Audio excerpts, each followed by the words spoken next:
Ben ritrovati amici, ci troviamo ancora in castello per l'ultima volta, vogliamo raccontarvi il bastione di San Marco e il bastione di San Pietro. Centro Anch'io.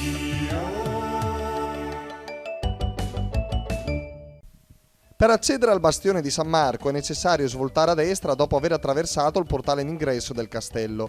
Questa zona, assieme al bastione di San Pietro che ospita la cosiddetta Torre dei Francesi, era un tempo adibita a zoo. Lo zoo del castello di Brescia iniziò nel 1955 grazie alla donazione da parte di Dario Stogni di 2 cuccioli di leone.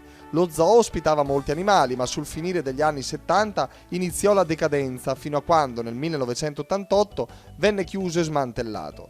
Sempre in quest'area, molti anni prima, si svolse un'esposizione, una vera e propria Expo. Era il 1904 e il castello di Brescia venne addobbato con padiglioni e costruzioni temporanee in stile Liberty, proprio come quelle delle grandi Expo di Parigi e Londra dell'Ottocento, che ospitavano i più moderni ritrovati tecnici dell'industria, dell'artigianato, delle armi. Sempre in quest'area è collocata la Specola Cidnea, cioè il primo osservatorio astronomico popolare italiano. Venne costruita nel 1953 per far sì che tutti, gente del popolo e bambini, e non solo gli addetti ai lavori, potessero interessarsi di astronomia. Ocio all'aforisma di oggi, aquel che itadis credega mia, e quel che te edet smesel, fermi lì dove siete. Centro Anch'io.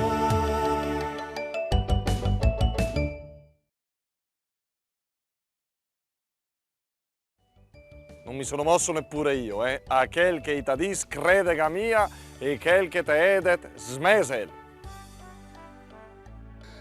In compagnia di Chiara, guardate, per aumentare gli ascolti noi scegliamo le belle ragazze. Senti un po', cara Chiara di Montichiari, mazza uno scioglilingua. Aquel che itadis credega mia, e quel che te edet smesel, cioè... A quello che ti dicono non crederci e a quello che vedi dimezzano. Senti un po', potrebbe essere vera sta cosa secondo te nella tua esperienza di vita? Sì. A quello che ti dicono, Ah, come si impegna il ragazzo? non ci credere. E quel che te edet smesel. E quello che te edet... Hai detto, ti dicono, dissi, Dicemmo? Diceste? E smesel, smesel. Stop, che? mezzalo. Smezzalo. Ok, fa matematica, va.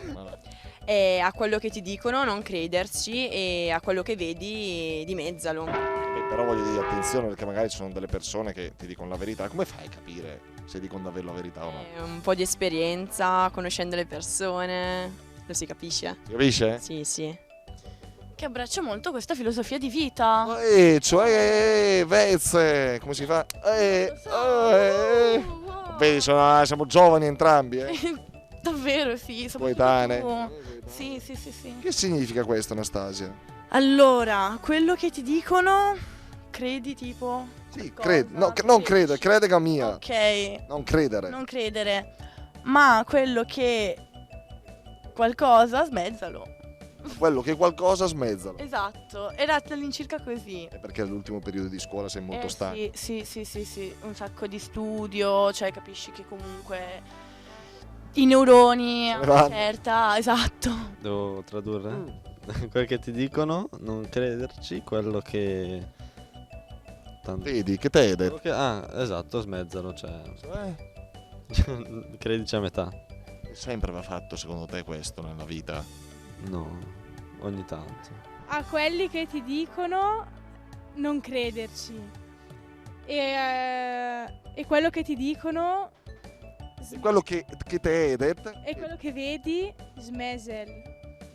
l'hai pronunciato da schifo, ma ce l'abbiamo fatta. Secondo te, che cosa può significare questo? A quel che itadis credega mia, a quello che itadis. Che ti dicono non crederci. A quello che vedi non crederci. No, non Va bene. non lo so. Con lo sfondo della Torre dei Francesi chiudiamo anche questa nostra breve puntata. A quel che itadis credega mia, e quel che te edet smesel. A quello che ti dicono non credere e quello che vedi dividilo a metà. Per dire il buon senso di cogliere un giusto equilibrio in tutte le cose e in tutte le esperienze. Grazie amici, appuntamento alla prossima!